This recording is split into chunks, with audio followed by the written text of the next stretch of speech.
Brought to you by Bank of Maharashtra. Bank of Maharashtra ने अपने home loan पर ब्याज दर घटाकर अब कर दिया है केवल 8.35%, वो भी जीरो प्रोसेसिंग फी पर। वो सबसे बड़ा डेटा आ गया है जो शेयर बाजारों को नई रफ्तार के दौर में एंट्री करा सकता है। ये डेटा अमेरिका से आया है। ये है महंगाई का आंकड़ा। अमेरिका के दिसंबर के आंकड़े भारत के शेयर बाजार को भी उत्साहित कर सकते हैं। असल में शुक्रवार को अमेरिका में महंगाई के आंकड़े अच्छे रहे हैं और इससे सबसे बड़ा संकेत ये मिल रहा है कि अमेरिका का फेडरल रिजर्व इस साल ब्याज दरों में कटौती का दौर शुरू कर सकता है। महंगाई के आंकड़ों के चलते अमेरिका में 10 साल की बेंचमार्क ट्रेजरी नोट की यील्ड 4.1% पर पहुंच गई। इसमें मामूली इजाफा दिखाई दिया है। फेडरल रिजर्व के लिए सबसे अहम माने जाने वाले core personal consumption expenditure price index दिसंबर में 0.2% बढ़ा है। सालाना आधार पर इसमें 2.9% बढ़ोतरी रही है। फूड और एनर्जी प्राइसेस को मिलाकर देखें तो हेडलाइन इन्फ्लेशन भी दिसंबर में 0.2% बढ़ा है और सालाना आधार पर 2.6% पर टिका हुआ है।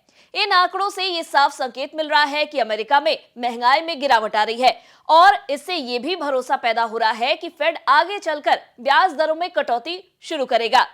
फेडरल रिजर्व का महंगाई को लेकर टारगेट 2% का है। यही नहीं, कंज्यूमर स्पेंडिंग में 0.7% का इजाफा हुआ है जो कि 0.5% के अनुमान से बढ़िया है। इसके साथ ही गुरुवार को अमेरिका से एक और बड़ा आंकड़ा सामने आया था। यह आंकड़ा था जीडीपी का।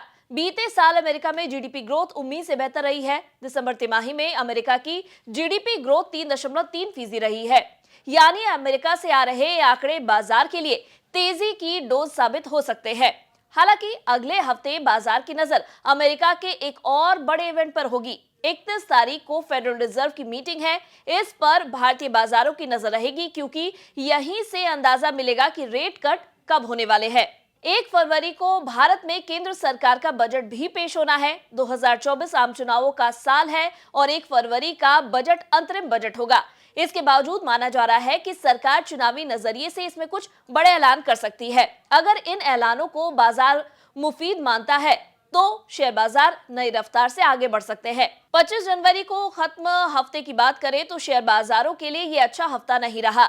मिले जुले तिमाही नतीजों के बीच मिडिल ईस्ट में जारी तनाव और विदेशी निवेशकों की बिकवाली बाजार पर भारी पड़ी है। इस हफ्ते सेंसेक्स 1% या 723 अंक गिरकर 70,700 पर आ गया। निफ्टी 50 भी 1% या 219 अंक गिरकर 21,352 पर आ गया। इस हफ्ते ही एफआईआईज ने 12,194 करोड़ रुपए के शेयरों की बिकवाली की है। हालांकि घरेलू इन्वेस्टर्स यानी डीआईआईज ने इस दौरान 9,702 करोड़ रुपए की खरीदारी कर बाजार को सपोर्ट करने की कोशिश की है।